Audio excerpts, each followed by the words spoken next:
Halo guys, perkenalkan nama gue dari Bay Haki Energy. Kebetulan gue pengen ngevlog aja sih, coba-coba. Mana tahu banyak viewersnya kan bisa kita upload lebih banyak video nantinya. Eh, by the way, kebetulan karena ada dialog kebangsaan di kampus gue gitu. Kebetulan di sini juga banyak student dari Indonesia juga ya. By the way, gue lagi kuliah di Malaysia gitu. Dan ayo guys, tonton gitu. Gimana sih keseruan dialog kebangsaan di luar negeri gitu, mana tahu kalian penasaran gitu kan. Mari kita saksikan ya. Jumpa lagi. Oke guys, sekarang gua nih lagi berada di tempat akan terjadinya dialog kebangsaan gitu di Malaysia gitu. Nama tempatnya nih LT2 gitu. Dan kebetulan gue lagi bersama Kak Khairizadi Taqwa. Dia ini salah satu pengamat paslon nomor urut 01. Halo Kak, sapa-sapa dulu dong penontonnya. Iya, halo teman-teman. Oke Kak, gimana Kak rasanya jadi pengamat untuk paslon nomor urut 01 Kak? Pertama sebuah kehormatan lah bisa dikasih kesempatan nih, terutama buat teman-teman yang udah percaya buat ngasih kesempatan ini untuk menyampaikan setidaknya aspirasi yang sama-sama kita rasakan. Polemik masyarakat, kemudian hal-hal yang sedang terjadi di kehidupan sosial Indonesia. Walaupun memang kita jauh, gitu, walaupun kita berjauhan, tapi semua hal yang terjadi itu masih kerasa banget di hati, terutama teman-teman 01. Mungkin 01, 02, 03 dan teman-teman mahasiswa semua. Sebenarnya gue lebih nyaman buat dibilang sebagai pengamat politik itu, as academician, sebagai akademisi yang punya interest di bidang hukum politik. Dan tapi di balik semua itu ya kita juga harus salah satu tujuan di dalam undang-undang dasar kan mencerdaskan kehidupan bangsa. Jadi kurang lengkap rasanya kalau kita sebagai mahasiswa itu tidak menjalankan tridharma kampus dan juga tidak ikut serta menunaikan janji-janji kemerdekaan. Asik. Dalam sekali ya Kak. Benar. Tapi 01 tetap selalu di hati gitu Kak. Tetap di hati. Aduh. Kan harus selalu dibersamai. Oke, siap Kak Zadi. Nanti kita tunggu ya guys ya untuk acara berikutnya. Siap.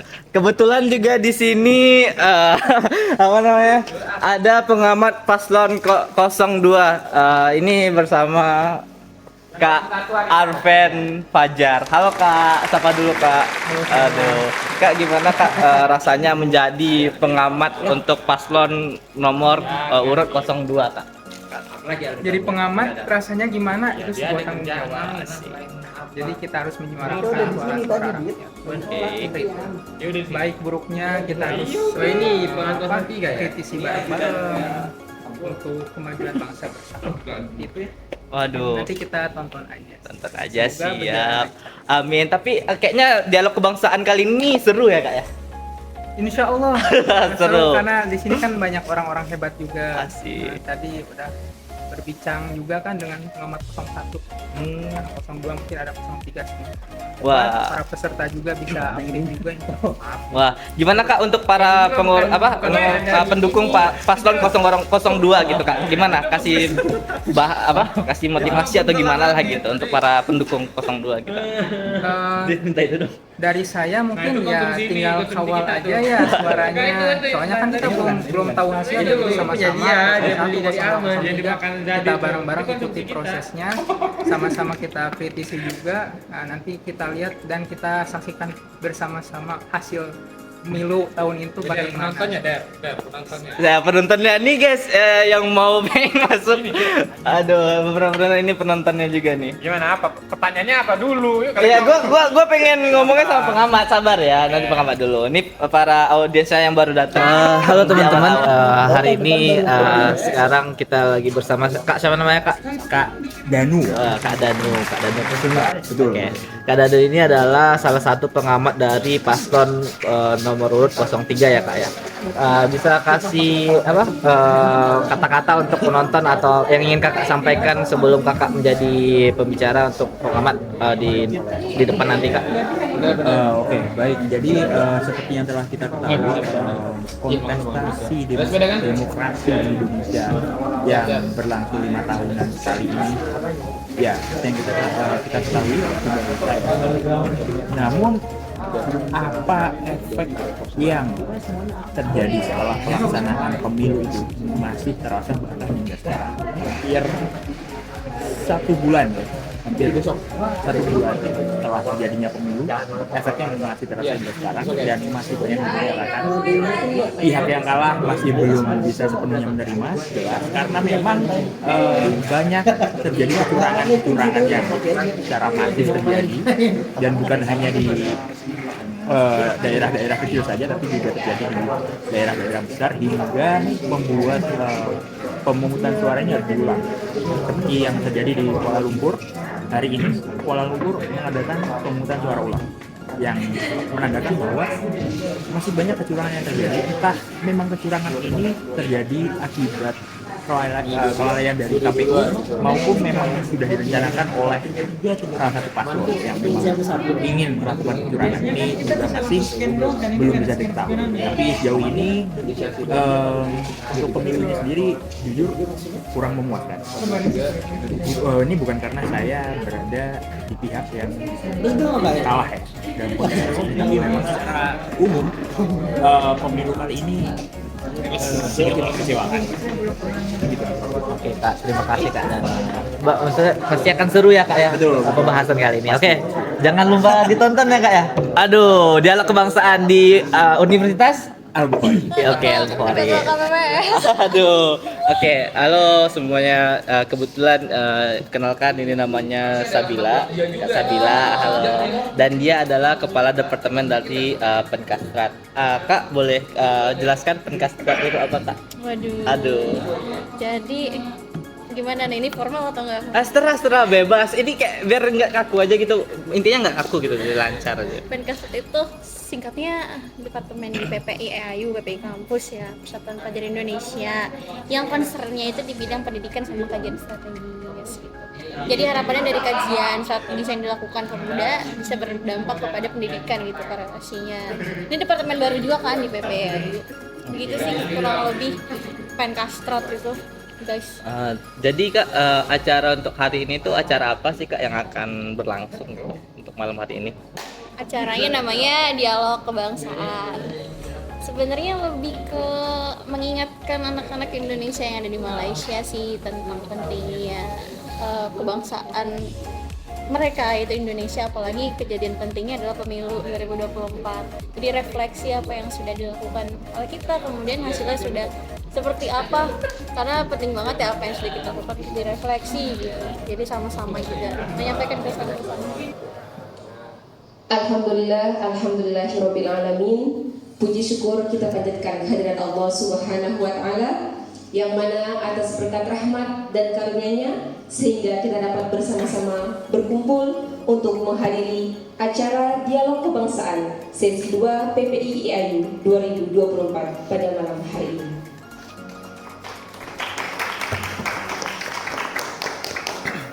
Salam persatuan yang kami hormati Ketua Umum Persatuan Pelajar Indonesia Al-Bukhari PPI EAU, Saudara Dafa Ataya Firdausya Ridwan.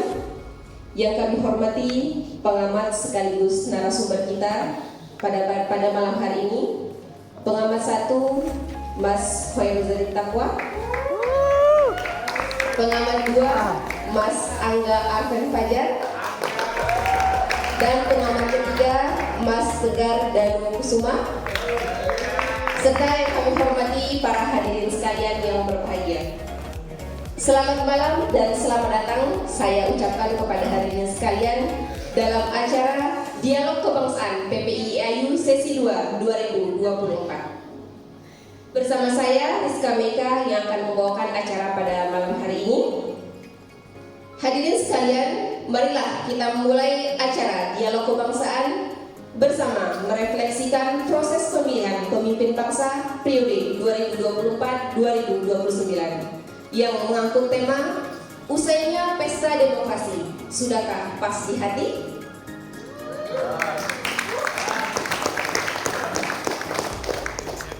Untuk mengawali acara kita pada malam hari ini, marilah kita sama-sama membuka acara kita dengan melafazkan Al-Basmalah. Bismillahirrahmanirrahim. Hadirin sekalian, acara selanjutnya menyanyikan lagu kebangsaan Indonesia Raya. Kepada yang bertugas kami persilakan. Hadirin dipersilakan untuk berdiri sejenak.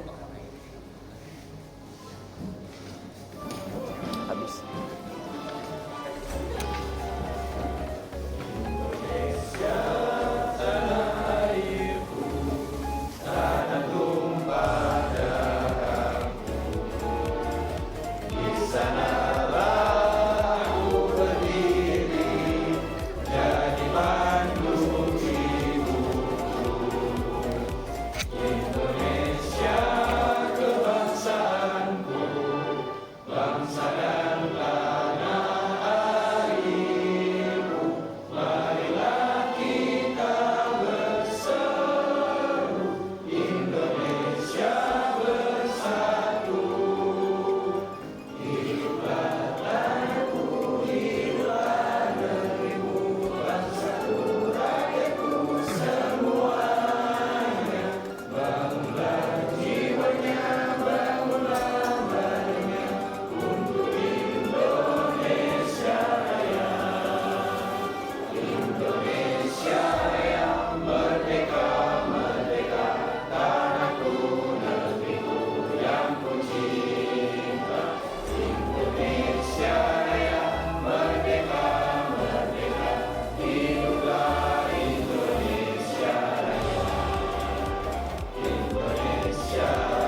Hadirin dipersilakan untuk duduk kembali.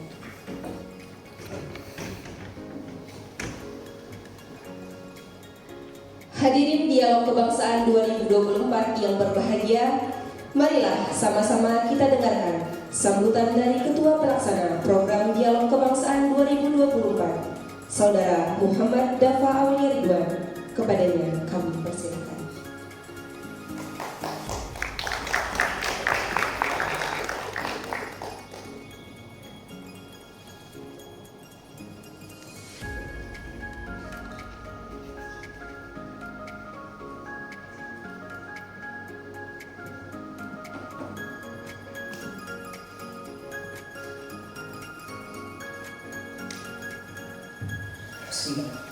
Assalamualaikum warahmatullahi wabarakatuh. Selamat malam semuanya, kakak-kakak dan abang-abang yang tercinta dan kawan-kawan yang saya sayangi. Pada malam kesempatan ini, saya sebagai PIC, Person in Charge dalam kesempatan event yang luar biasa ini yang diadakan hanya 5 tahun sekali, di mana ini adalah sebuah pemilihan umum dan pesta demokrasi. Dalam suasana yang penuh semangat ini, mari kita bahas tema yang luar biasa ini. Apakah seluruh proses dari pemilu ini sudah pas di hati belum? Nah, misalnya ada masalah dalam hati, ada macam ini, macam itu, marilah kita diskusikan di forum ini. Pemilu bukan hanya sekedar pesta demokrasi, tetapi juga landasan bagi perubahan dan penentuan masa depan yang mana kita mempunyai sebagai rakyat biasa mempunyai tangan langsung mendedikasikan bagaimana Indonesia ke depannya. Mari kita berdiskusi terbuka, saling mendengarkan dan memperkaya pandangan untuk menciptakan proses pemilu yang adil dan bermartabat. Tujuan akhir dari pentingnya dari akses yang bisa kita dapatkan dari pemilu ini dan event ini, yaitu untuk memperkuat persatuan, menciptakan masyarakat yang kuat, harmonis dan saling mendukung. Dengan bersatu kita dapat mengatasi perbedaan, membangun rasa kebersamaan dan mencapai tujuan bersama yang melibatkan kesejahteraan dan kemajuan bagi semua. Sampai sini saya terima kasih sudah datang dan menyempatkan dalam waktu yang berharga. Mohon maaf bila ada kekurangan dari saya dan tim. Wassalamualaikum warahmatullahi wabarakatuh. Wassalamualaikum warahmatullahi wabarakatuh.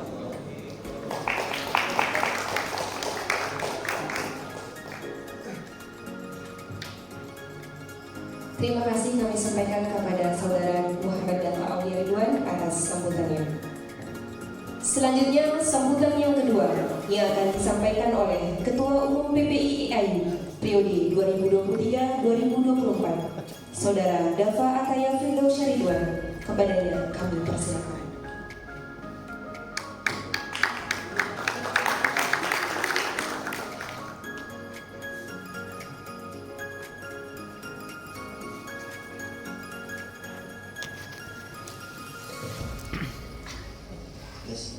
Bismillahirrahmanirrahim. Assalamualaikum warahmatullahi wabarakatuh.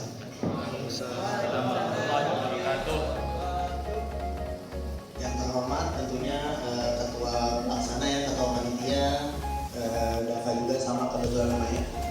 Kemudian yang terhormat juga Kepala Departemen Pemkastrat, Sabila Mujahidah, dan juga yang terhormat pengamat-pengamat sekalian, pengamat 1, pengamat 2, dan pengamat 3. Yang pertama tentunya izinkan saya mengucapkan terima kasih karena dari dedikasi teman-teman semua, acara ini bisa kita laksanakan dengan baik. Akhirnya tersampaikan juga 5 tahun sekali seperti kata Ketua Pelaksana tadi. Insya Allah, bismillah, acaranya berjalan dengan lancar. Dan juga sedikit update teman-teman, kemarin kita telah melaksanakan dialog kebangsaan secara online, yang dimana perwakilan dari nomor 1 Ketua Koordinator Bidang Media Sosial Luar Negeri dari Timnas Amin, alhamdulillah hadir.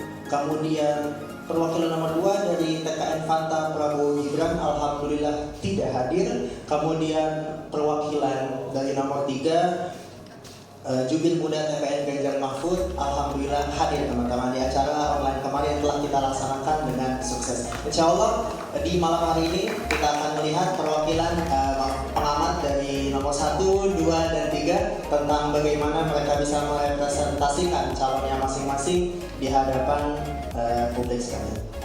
Terima kasih. Assalamualaikum warahmatullahi wabarakatuh.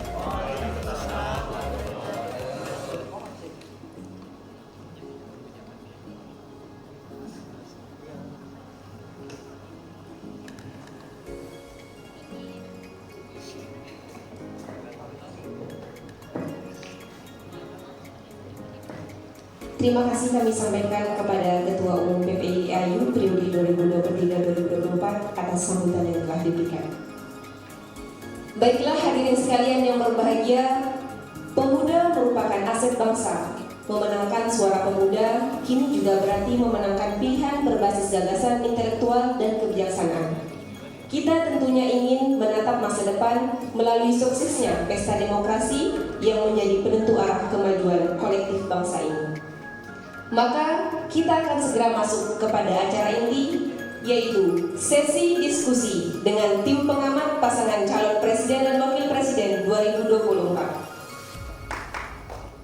Sesi ini akan dipandu oleh moderator kita, Saudara Muhammad Fadli Robi.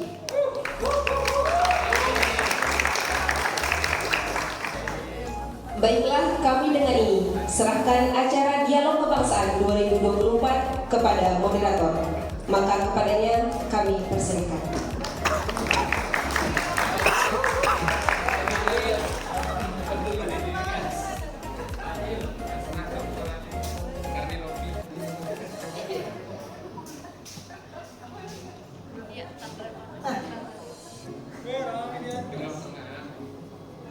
Di sini lagi. Baik, terima kasih pada MC yang telah menjelaskan. Terima kasih pada panitia serta jajaran yang telah mempersiapkan acara sedemikian rupa dengan memilih tema pada malam hari ini. Pertama-tama sebelum kita mulai diskusi, izinkan saya memperkenalkan diri. Saya Fadli Robi. Saya sebagai Robi warga Indonesia di Bekasi ya kebetulan. Izinkan saya untuk memandu diskusi hangat pada malam hari ini. Sebelum kita memasuki tema pada malam hari ini, mungkin ada beberapa catatan yang perlu kita ulas balik setelah dari masa-masa pemilihan. Mari kita tengok perjalanan pesta demokrasi, kisah yang akan terlupakan dan terganti. Pada masa pencalonan, langkah pertama untuk berlomba. Dari utara hingga selatan semua ikut menatapnya. Wajah-wajah penuh harap, calon-calon berjanji cemerlang. Namun, ingatkah kita akan semua janji yang disematkan? Pada masa kampanye, sorot mataku tak terhitung, janji-janji manis terlontar, silih berganti diserukan. Namun, di balik gemerlap panggung dan sorot kamera, terselitkah benih kejujuran dan tulus dalam setiap bicara. Pada masa pemilihan, suara rakyat mulai bergema dari pelosok desa hingga kota. Hak suara diperjuangkan. Namun, di sela kegembiraan mungkin tersembunyi pertanyaan, apakah ini benar-benar pilihan terbaik untuk kita dan negara ke depan? Lalu setelah pemilihan, saat kemenangan dan kekalahan terkuak, rintihan dan tawa terdengar, namun di hati adakah rasa muak? Kini, mari kita berdiskusi jangan hanya sebatas melompat. Usai pesta demokrasi, sudahkah puas di hati? Ataukah kita masih dalam penantian yang panjang? Bersama saya, Muhammad Fadli Robi, inilah diskusi dialog PPI. Usai pesta demokrasi, sudahkah pas di hati? Baik, untuk memulai diskusi pada malam hari ini, izinkan saya menjemput para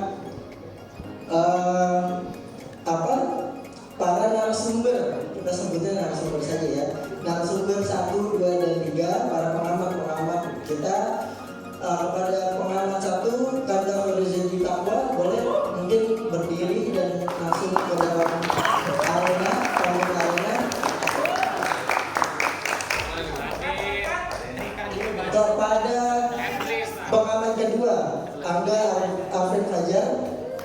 Silakan masuk ke dalam panggung arena.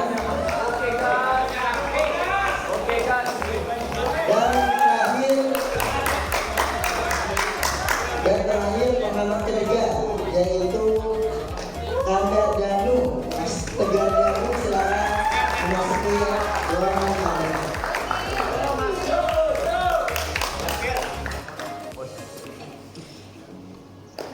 Oke, sebelum kita mulai, mungkin ada beberapa tata tertib yang sudah disiapkan panitia. Izinkan saya membacakannya secara singkat.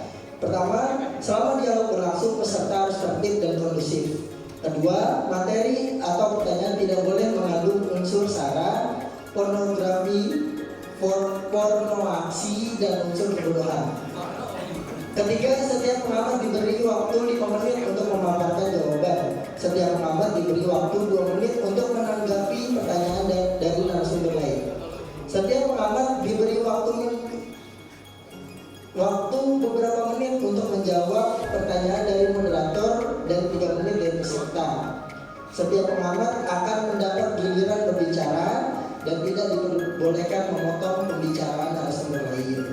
Peserta dapat mengajukan pertanyaan secara langsung kepada pengamat yang ditujukan pada sesi tanya jawab atau ketika dipersilakan moderator. Jadi teman-teman, apabila nanti ada pertanyaan, dipersilakan, nanti akan saya izinkan seperti itu.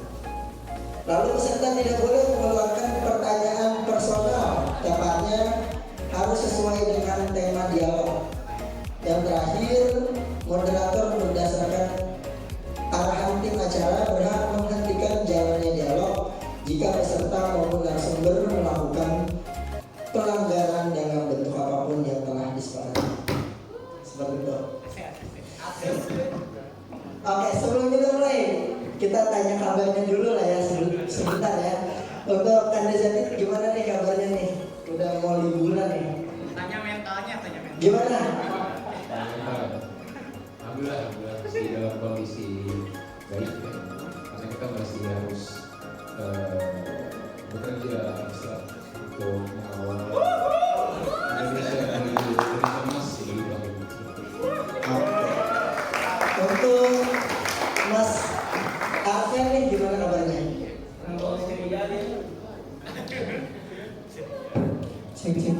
Halo moderator, terima kasih. Alhamdulillah sehat semua. Ya, alhamdulillah sehat. Beres ujian.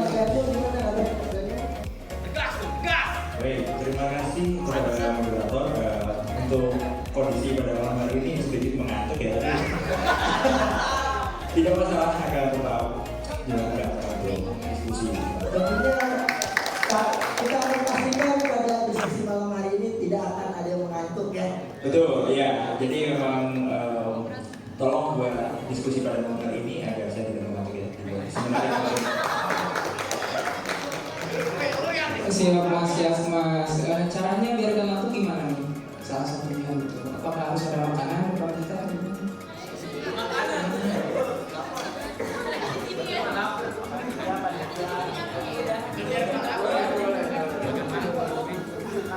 mungkin lebih ke ini mas ya, pembahasannya akan kita bahas pada malam hari ini adalah hal-hal yang bisa merefleksikan apa yang sudah kita lewati selama pemilu kemarin. Jadi banyak hal yang terjadi memang di pemilu kemarin. Baik sebelum proses pemilu ini berlangsung sudah banyak drama sana sini yang ya sudah kita ketahui. Salah satunya mungkin pencalonan calon wakil presiden nomor 2 yang sedikit kontroversial ya. Memang ini pertama kali terjadi dan untuk pemilu 2024 ini adalah kali pertama saya sebagai pemilih dan melihat banyaknya hal-hal yang terjadi di pemilu kali ini membuat saya cukup shock ya ini ya. Karena sebelumnya hanya pemilu sebelumnya masih di 2019 masih mengikuti arus, tapi untuk pemilu kali ini sudah bisa menentukan arah ya, jadi sudah bisa mengetahui mana yang sesuai dengan hati nurani dan mana yang bukan. Jadi ya cukup banyak. Oke Mas Dodi, ditahan dulu ya, makanya kita belum mulai diskusinya. Ingin menyampaikan aspirasi. Oke, doang Pak, dijawab dulu ya. Nanti dari setiap pengamat dipersilakan untuk menyampaikan opini dan pendapatnya. Tentunya teman-teman silakan untuk menyimak. Apabila mungkin ada misinformasi yang ingin atau ingin perlu klarifikasi lebih lanjut ataupun pertanyaan-pertanyaan, dipersilakan nanti mengajukan diri terlebih dahulu, nanti akan kami serahkan. Seperti itu ya. Mungkin langsung kita mulai aja deh. Halo. Kita langsung mulai aja ya.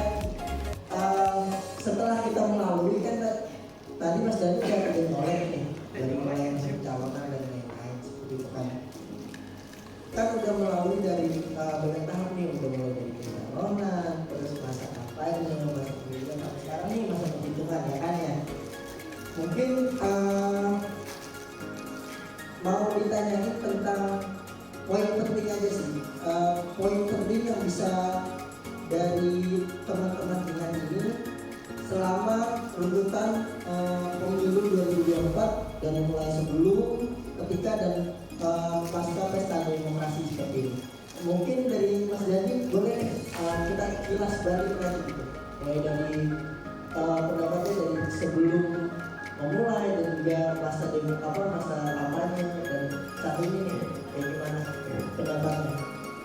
Mungkin tadi mau kasih dulu ya, kasih komentar dari sentilan pertama Mas Dewa ini sebenarnya mewakili hasil persentase quick count. Saya juga merasakan bahwasannya kalau kata pengamat yang lain itu secara psikologi itu namanya pemberontakan resistensi, bagaimana kok bisa gue 2 periode menang loh, sekarang enggak ada. Padahal kalau kita bahas lebih lanjut ya ini enggak ada pra, sedang atau pasca gitu, semuanya udah terstruktur, sistematis, masif, bahwasannya ya pencoblosan sudah dilakukan sejak awal gitu. Dimana ya kalau kita tahu ada sekitar 8.000, kita bulatkan 8.000 TPS gitu di Indonesia. Tapi pada dasarnya ya TPS itu cuma satu gitu yang ada di MK, TPS nomor 9 yang dicoblos duluan oleh Presiden Jokowi. Itu adalah bentuk bagaimana ya teman-teman bisa menilai seberapa demokratis bangsa ini, seberapa adil para pejabat kita menindaklanjuti. Jadi ya udah kelihatan lah mental seorang negarawan, tidak hanya sebagai politisi tapi negarawan. Karena politisi hanya disebut politisi ketika mereka tahu bagaimana rasanya menjadi tikus berdasi. Teman-teman sekalian, sebagai mahasiswa atau akademisi, kita tahu mana bisa membedakan mana fakta, mana data, kemudian mana yang harus dibahas dan mana yang harus dikupas tuntas gitu. Jadi kalau ngebahas soal apa sih pandangan tentang pra dan pasca itu sebenarnya udah nggak ada pra dan pasca, karena tadi sudah dilakukan lebih dulu gitu oleh Presiden Jokowi. Sebagai apa, teman-teman bisa menilai itu sendiri. Jadi poin intinya adalah negara ini, KPU benar harus meminta maaf kepada seluruh bangsa Indonesia, pada seluruh rakyat bangsa Indonesia, bahwasannya semua kecacatan yang dilakukan oleh KPU dan lembaga negara yang berada di sekelilingnya adalah benar-benar catatan etika, dan kalau udah membahas soal kecacatan etik ya udah etik enggak semua etik gitu. Terima kasih.